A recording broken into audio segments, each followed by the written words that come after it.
మన వార్తలు రాయరు, మన కష్టం పేపర్లలో టీవీలలో చూపిస్తారు.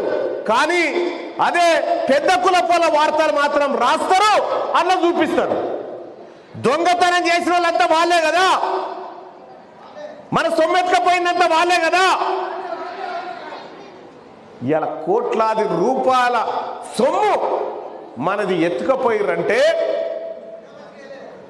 పేపర్కు రాదు, ఎమ్మెల్యే మాట్లాడు, ఎంపీ పట్టించుకోడు, మంత్రి అసలు ఈ మీటింగే పెట్టొద్దని చెప్తాడు.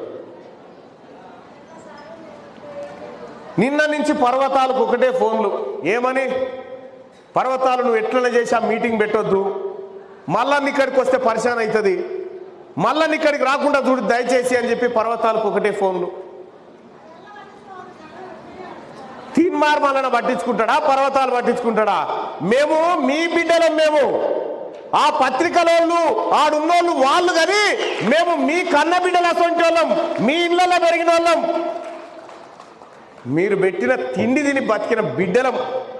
మీ రక్తం, మా తల్లులారా మా తండ్రులారా, మీ రక్తమే మీద కూర్చున్నటువంటి రక్తం అంతా, మీరు మంచిన ఆయుసే ఇదంతా. ఇలా మేము మీకోసం మాట్లాడకపోతే ఎవరి కోసం మాట్లాడతాం? ఇక దాదాపు 150 కోట్ల రూపాయలు దొంగతనంగా ఫైనాన్స్ కంపెనీ రూపంలో పెట్టి ఇక్కడ దోపిడీ చేసిర్రు. ఈ 150 కోట్ల రూపాయలు ఒక్క పైసా వదిలిపెట్టనని చెప్పి చెప్తా ఉన్నా.